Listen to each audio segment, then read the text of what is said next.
आम्रपाली कर रही है शादी। दोस्तों आप लोग को बता दें कि भोजपुरी की सबसे बड़ी हीरोइन, भोजपुरी की सबसे बड़ी सुपरस्टार आम्रपाली दुबे, आप लोग को बता दें वो फाइनली शादी कर रही है, वो भी दिनेश लाल यादव से। और वो भी दिनेश लाल यादव भी राजी हैं। उनका शादी हो चुका है, फिर भी वो शादी करना चाहते हैं आम्रपाली से, क्योंकि वो दोनों बहुत गहरा प्रेम करते हैं दोस्तों। उसी प्रेम को लेकर ये दोनों शादी करने की तरफ बढ़ चुके हैं दोस्तों। आप लोग को बता दें ये दोनों शादी करने वाले हैं फाइनली। इन दोनों का हाल ही में शादी होने वाला है। दिनेश लाल निरहुआ भी बहुत खुश है कि हम अमरपाली से शादी करेंगे, और अमरपाली भी खुल के बोल रही है कि हम दिनेश लाल यादव से शादी करेंगे।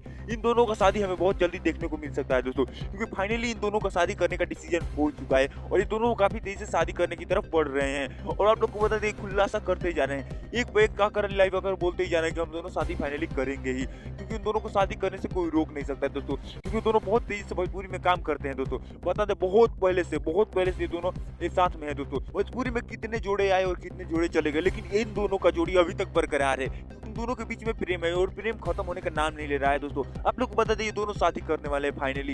इन दोनों का शादी हमें बहुत जल्दी देखने को मिलेगा, क्योंकि आम्रपाली खुलकर बोल रही है कि हम दिनेश लाल निरहुआ से शादी करेंगे, और दिनेश लाल निरहुआ भी बोल रहे हैं कि हम आम्रपाली से शादी करेंगे, क्योंकि इन दोनों का प्यार बहुत दिनों से चलता आ रहा है। इतने दिन प्यार में ही रहेंगे, अब शादी करने वाले हैं फाइनली। इन दोनों का शादी काफी तेज हमको देखने को मिल सकता है दोस्तों। आप लोग वेट करिएगा, क्योंकि आप लोग को बताते हैं बहुत जल्दी इन दोनों का शादी आप लोग को देखने को मिल सकता है, क्योंकि बहुत बड़े लेवल पर शादी भी करेंगे तो बहुत बड़े लेवल पर सारे सुपरस्टार आएंगे दोस्तों, क्योंकि भोजपुरी की सबसे बड़ी शेरनी कही जाती है आम्रपाली।